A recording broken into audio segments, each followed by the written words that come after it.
recuerdo de estas fotos y de algunos libros dedicados por él o por su hijo Alfredo, algunos parientes míos apristas. Estoy hablando de la Lima y del centro de Lima en los años 50 y 60. Como dije, mucho después vi y hallé las palabras para interpretar lo que yo había sentido de niño en Haya.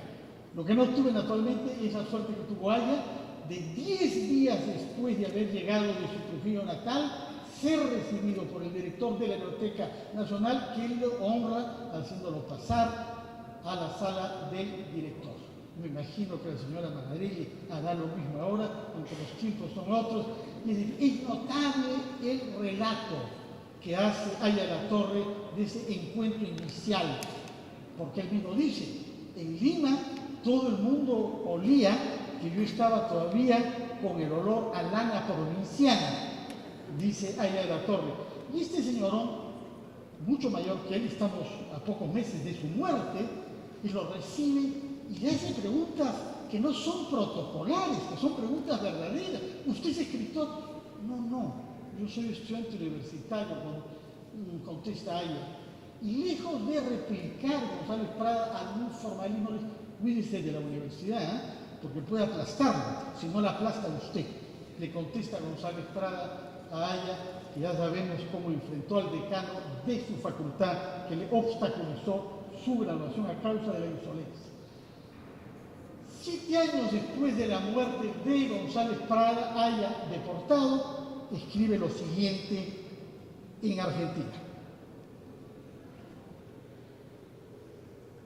¿Cuántas veces en mis amargos días de soledad y de privación surgía el recuerdo de aquel viejo amigo, el único que yo tuve, sin que él supiera quizá, en la época en que alumbró en mí la fe de una nueva vida? ¿Cuántas veces? Haya el 25. Alumbró en mí la fe de una nueva vida. ¿De cuántos podemos decir que nos han causado eso en la vida? ¡Qué suerte extraordinaria para un joven provinciano de 22 años venir a este local, a otro edificio, pero el mismo lugar, y tener un encuentro así que se reproduce algunas veces porque además lo invita a su casa? Y este chico tiene 22 años y le ha dicho que no es escritor. Es notable la fuerza de su persona. Lo mismo uno puede ver en el testimonio que hace Vallejo del mismo proceso el año siguiente, el año 18. Viene acá, toca la puerta, pregunta por el director, es recibido, lo hace pasar a la oficina del director. También Vallejo comenta, pero se nota menos impactante, por decirlo así. Curiosamente, Mariátegui, que lo trató también mucho más distante, mucho más intelectual. Esos 3 testimonios de personas que no han encontrado físicamente. Yo lo he encontrado a través primero de las fotos en mi domicilio y luego de sus libros. ¿Qué es lo que sentí de él a medida que fui creciendo y antes que Hugo García Salatechi publicara su tesis, que no la pude leer durante mi adolescencia, porque yo fui alumno de él, del elogio?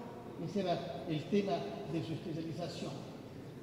En realidad, él debía ser un poeta parnasiano, un hombre refinado y afrancesado, con muy poco contacto con la realidad de la historia y con las pasiones humanas, como Mallarmé o como Verlaine, como los poetas que él admiró a todos. Había estudiado latín, excepto que José Carlos Mariátegui, lo único que estudió en la universidad fue latín, pero había estudiado latín y química. Y él quiso eventualmente ganarse la vida como químico, ya publicado incluso algunos textos sobre el uso del almidón, 100 años antes de que algunos ingenieros quieran usarlo ahora para reemplazar el plástico. Este hombre, que estaba destinado a esa carrera literaria, a esa poesía inicial, primero romántica y luego modernista, al borde de cierto libertinaje, si es que tienen tiempo, si tenemos tiempo, quisiera leer algunos textos sobre eso después. Pero indudablemente lo que parte su vida en dos es la guerra con Chile, que él vive militarmente porque se alista a los 35 años, porque entrena para disparar en la pampa de Amancay y sale de la guerra ascendido a teniente coronel de reserva. Yo sigo teniendo dudas cuando leo un libro como el de Mario Sanutelli, sosteniendo que su desempeño en la guerra fue pésimo. Y yo me pregunto, ¿cómo ha podido ser pésimo si es el primero que escribe contra la deserción de la gente decente? Ha sido, entre comillas, gente decente, ha sido testigo de eso él y lo está diciendo. ¿Cómo es posible que haga esa crítica tan severa a lo que él ha visto? A veces es irónica, porque es cierto que cuenta que los ejercicios militares que hicieron en la pampa de Amancay más se consumía tabaco que municiones. Comenta, pero en fin, eso es una broma amable. Pero sobre la deserción es sumamente severo. Sale de la guerra transformado en otra persona. Tiene también circunstancias personales. Bueno, hay estas instituciones que lo eligen presidente, círculo literario, que evoluciona como él mismo de la literatura pura a la política, porque se convertiría esta misma institución en la Unión Nacional, que es nuestra versión de un partido radical, como los que todavía existen en Chile y Argentina, fundados en esa misma época, a fines del siglo XIX. Se casa, hay la muerte de una hija, hay un ateísmo que se acentúa, hay hacer suya esta frase de Prometeo que roba el fuego para darle a los hombres odio a todos los dioses. Y en esa actitud viaja a París con sus recursos personales, se queda en Europa 8 años. Con su mujer, ahí nace su hijo concebido en el Perú, nacido en París, Alfredo. Y lo que él ve durante los años 90 en París, ¿qué cosa es? El más grande escándalo financiero de la Francia del siglo XIX, Panamá, con este que termina su carrera por la construcción fraudulenta y por el inflamiento de los costos para construir el canal, que se materializaría apenas 20 años después. Emiten bonos para pagar estos sobrecostos y se calcula que la mitad de los bonos fueron a dar a manos de políticos, de jueces y de periodistas, para que no se olvide. Eso es lo que él ve en Francia. En el año 91 que él llega, se publica en Francia una de las diatribas más radicales contra lo que significa el ascenso de la burguesía europea, el libro El dinero, la plata, de Émile Zola, año 91 también. Y ese año se produce un escándalo inaudito que lleva a la única renuncia de un presidente de la República en Francia, Jules Greville, por un escándalo que tiene que ver con la venta de condecoraciones de la Legión de Honor, que ha sido hecha por su yerno. González Prada lo que descubre en el París es que acá hay un tema que es universal, el tema de la corrupción, palabra que usa poco, porque recordemos que la palabra corrupción, como muchas otras de nuestro vocabulario moral y político, como revolución o como reacción, vienen de las ciencias naturales. Corrupción es el libro de Aristóteles, de la generación y de la corrupción en el sentido de la biología, lo que nace y lo que muere. En latín, corromper es contribuir a que se rompa algo, a que algo deje de ser, y se aplica al comportamiento moral de las personas y de la sociedad. Habla sobre corrupción, pero la palabra aparece relativamente poco en su vocabulario. Él vuelve al Perú al cabo de 8 años, durante los cuales radicaliza su ya dura actitud crítica, porque descubre el anarquismo de mucho vigor en España, sobre todo en Cataluña, y se horroriza de los fusilamientos contra dirigentes anarquistas, hasta el punto de que aprueba el asesinato del primer ministro español Cánovas. No hay que decir mucho eso delante de diplomáticos españoles, pero aprueba ese magnicidio. Es con esa actitud que él vuelve al Perú. De manera que de él, poeta modernista y escapista de la realidad, queda poco. Quisiera leer un texto publicado póstumamente por su hijo, y Luis Alberto Sánchez, hay que decirlo, que contribuyó eminentemente a que su obra no publicada pueda hacerlo después de su muerte. Leo lo siguiente: a la revolución o al cuartelazo siguen elecciones fraudulentas. A las elecciones fraudulentas, el gobierno malversador, rapaz y tiránico, para volver a la misma revolución o al mismo cuartelazo, a las mismas elecciones y al mismo gobierno. Nuestra vida nacional quedaría exactamente simbolizada por una correa sin fin dividida en tres pedazos: el rojo, el negro y el amarillo, es decir, la sangre, el fraude y el derroche. Tiene una visión coherente de nuestro país, una visión del rol que lo que llamamos nosotros hoy corrupción juega ahí. Lo interesante, lo original, aquello que lo convierte en un parteaguas, es que ni es un moralista puro, ni es un cortoplacista político.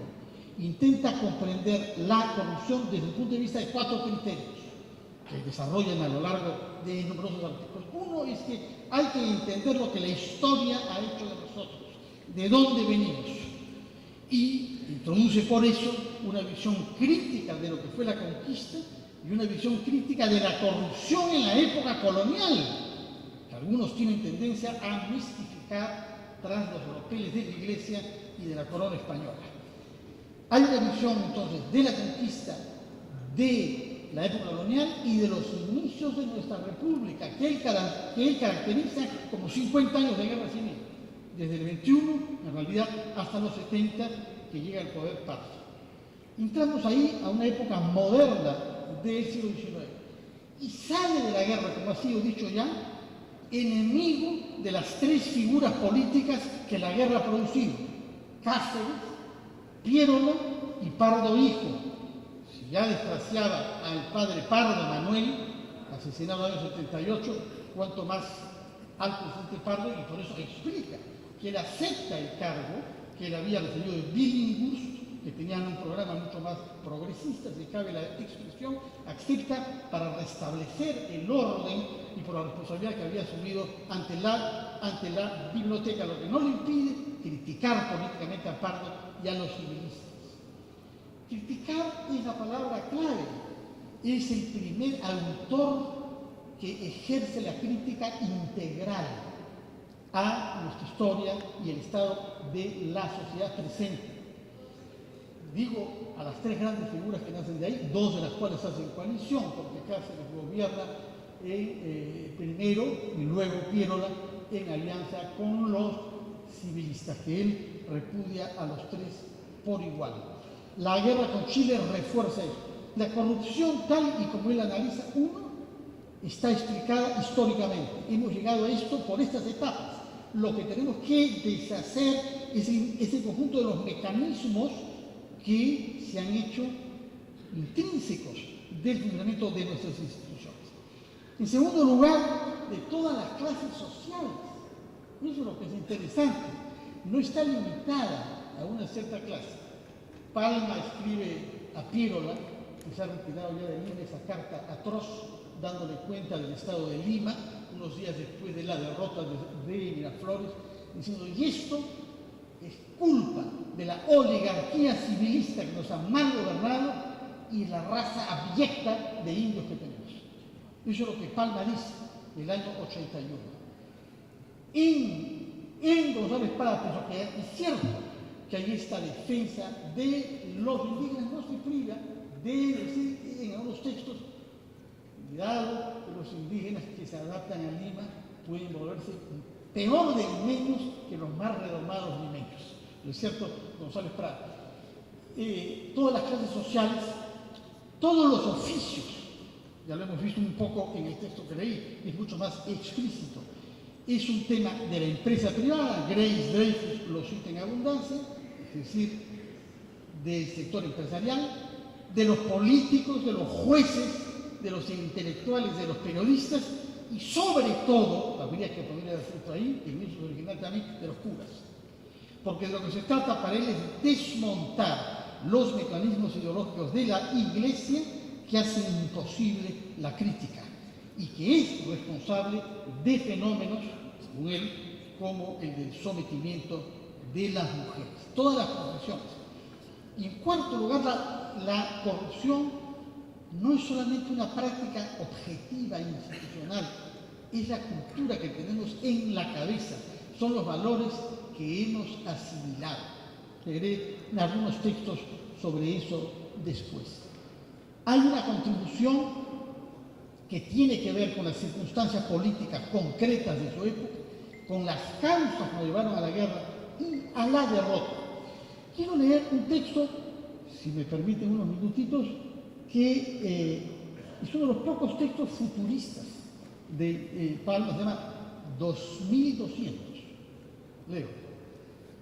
Creemos que en el siglo XXI, cuando el inglés haya sucedido al quechua y el antiguo imperio manco forme parte de los Estados Unidos, algún amigo de antiguallas y conocedor de la lengua castellana podrá leer en el libro de un historiador imparcial.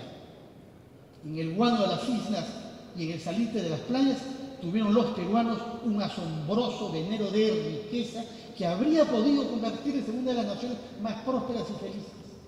Pero la riqueza, en vez de servirles para su bien, les produjo guerras exteriores y contiendas civiles. Por el salitre y el guano, Chile les declaró una guerra de asalto y conquista.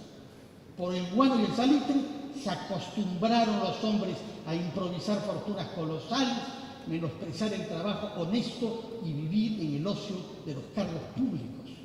Bastaba a un pobre diablo estampar una firma para acostarse millonario, habiéndose levantado mendigo. Siendo ricos, poseyendo una población de 3 o 4 millones, fueron ignominiosamente vencidos por Chile, nación pobre y con menor número de habitantes. En la guerra de 1879, los peruanos perdieron no solo el salitre y el guano, sino también una gran parte de su territorio.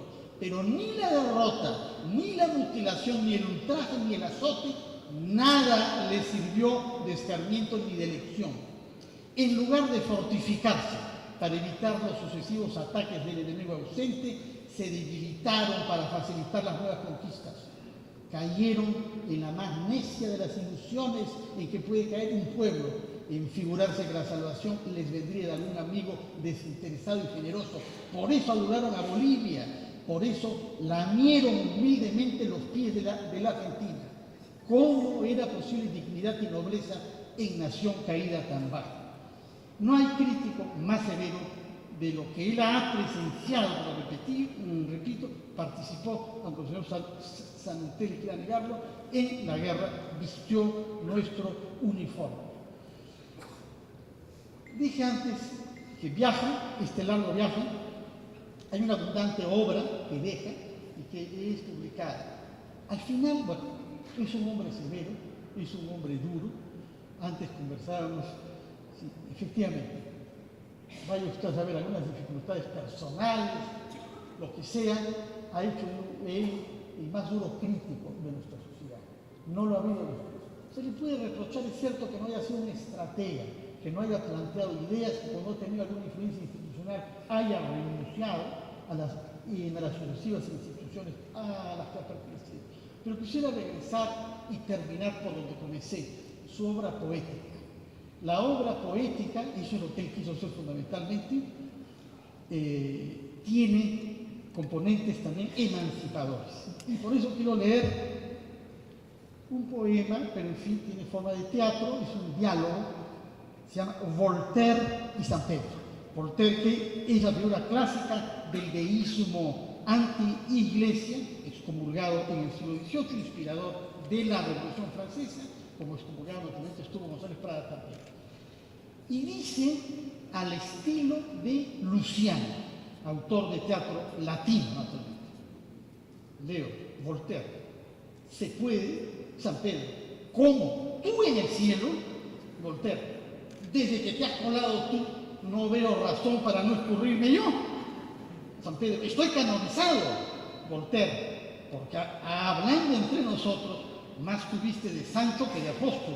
Tu vida y milagros se reducen a un cúmulo de patrañas, desde la crucificación en Roma, donde no estuviste nunca, hasta San Pedro. Dejemos esas cosas y responde, ¿para qué vienes, Voltaire, a ver al Dios único? Trino, querrás decir. Pues bien, deseo ver a la Trinidad. San Pedro, imposible, Voltaire. ¿Por qué? Por razones de pudor. No entiendo, dice Voltaire. En vida me figuré que el pudor era una de las muchas necedades humanas, algo así como hacer hurtadillas y en la sombra, lo que todos los animales cumplen a la claridad del sol y públicamente. San Pedro, Dios está dándose a luz, serviré de comadrón. San Pedro, el Padre Eterno está pariendo al Hijo, el Hijo al Espíritu Santo y el Espíritu Santo al Padre Eterno. Voltaire. Así que el Padre Eterno es Padre del Hijo y abuelo del Espíritu Santo. El Hijo es Padre del Espíritu Santo y abuelo del Padre Eterno. El Espíritu Santo es Padre del Padre Eterno y abuelo del Hijo. Si esto se ve por aquí, me voy al paraíso de Mahoma, donde hallaré un Dios menos complicado. San Pedro, y mujeres muy hermosas. ¿Quiere seguirme? San Pedro, de buena gana, pues aunque viejo, no he perdido la afición, pero mi mala suerte me ha condenado a la castidad del cielo. Es decir, el viejo González Prada mantuvo su amor por la poesía latina y libertina y por el humor. Muchas gracias.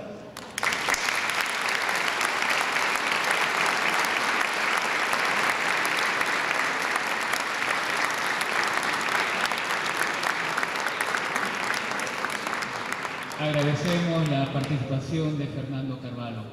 Culminamos ese conversatorio con la participación del doctor en filosofía Hugo García Salvatecchi. Hugo García Salvatecchi es investigador, profesor universitario, autor de numerosas publicaciones y participante en diversos congresos internacionales, tanto de filosofía, política, entre otros temas. Ha sido y es un importante divulgador y estudioso de la obra de Manuel González Prada, plasmada en importantes trabajos como, por ejemplo, Análisis crítico del pensamiento religioso de González Prada, El anarquismo de González Prada, el apóstol, entre otras publicaciones. Para tratar el tema Proyecciones del pensamiento político de Manuel González Prada, recibamos con un aplauso a Hugo García Salvatecchi.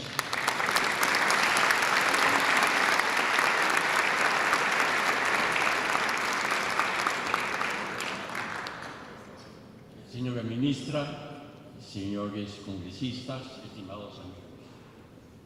En el centenario de preparación, en el contexto de la preparación del bicentenario de nuestra independencia, el Congreso de la República y la Biblioteca Nacional han organizado este homenaje por los 100 años del fallecimiento de una de nuestras figuras republicanas más emblemáticas, don Manuel González Prada, con quien se inició desde una perspectiva política el Perú contemporáneo.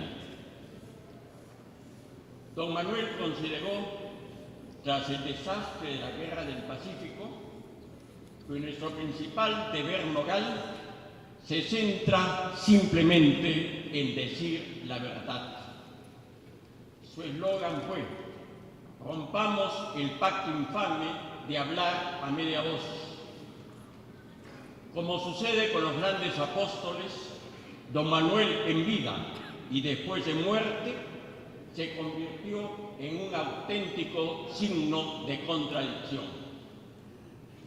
De hecho, dividió al Perú en dos sectores: los viejos, que solo se identificaban con el pasado, y los jóvenes, que solo se sienten comprometidos con el futuro. Legó a sus seguidores no solo una de las ideologías políticas más consistentes y sólidas que se hayan formulado, sino también los violentos odios que él generó. Esta situación seguía teniendo vigencia 50 años después de su muerte, de lo que deseo dar un breve testimonio. Este año se cumplen 50 años de un hecho trascendente en mi vida académica: la conclusión de mis tesis sobre González Prada. Si bien sustenté una a mediados de 1969 y la segunda a inicios de 1970 estuvieron concluidas en 1968. Permítame este breve paréntesis personal, pues ilustra lo que todavía significaba investigar a González Prada 50 años después de su muerte. Ingresé al seminario salesiano a los 10 años de edad para cursar el quinto de primaria. Me retiré cuando acababa de cumplir los 24 años. Recibí una formación estricta, sumamente académica, dentro de los moldes de la escolástica medieval y dentro de una estructura espiritual y religiosa anterior al Concilio Vaticano II, pues este recién fue convocado cuando yo terminaba la secundaria. El año siguiente que acabé la secundaria fue tal vez en el que más me enriquecí académicamente. Me pasaba todo el día con mi gran maestro, el padre Alcides Panelo, quien fuera mi tutor, encargado de la información académica durante los 14 años que pasé en el seminario. Cuando tenía 13 años ya me había enseñado la técnica del fichado académico. Con él, cuando cumplí los 16 años, estudié todos los tratados filosóficos medievales en latín. Me exigió hasta el cansancio que tenía fundamentalmente que captar la lógica interna de todo sistema y de todo pensador que estudiase. Como él siempre me repetía, hacerme Platón cuando estudia Platón y Lutero cuando estudia Lutero. En el seminario mayor se ampliaron enormemente mis conocimientos académicos, pero dentro de lo estrictamente clásico o europeo. Dos hechos estremecieron mi posición conceptual hasta ese momento monolíticamente dogmática. El primero de ellos fue la crisis originada en la Iglesia y en todas sus instituciones con el Concilio Vaticano II. Para dar una idea de la magnitud de la crisis, basta decir que en un lapso menor de un año, más del 90% de los seminaristas nos retiramos. El segundo estuvo vinculado con la presencia frecuente y prolongada del gran maestro Víctor Andrés Belaúnde durante los 2 últimos años de su vida. Bastó su primera conferencia sobre la peruanidad para que me ubicase recién en el Perú. Tuve la suerte de gozar de su saber y de su aprecio, pues cuando iba al seminario, los padres salesianos me habían destinado para que cumpliese como su secretario. Le comenté que acababa de estudiar el pensamiento de Leibniz y que me había impactado su proyecto de definir la filosofía perenne, tratando de armonizar todo lo que los diversos filósofos, muchas veces de modo sumamente antagónico, habían señalado. Leibniz había sentenciado que ninguna afirmación hecha por un gran pensador, por más que esté en oposición con la de otros, puede dejar de ser valorado si uno realmente desea descubrir la filosofía perenne. Le dije que mi ambición juvenil era descubrir la peruanidad perenne a través de los pensadores sumamente antagónicos. El maestro Belaúnde me dijo que le agradaba la idea, pero aclaró y precisó enormemente mi proyecto.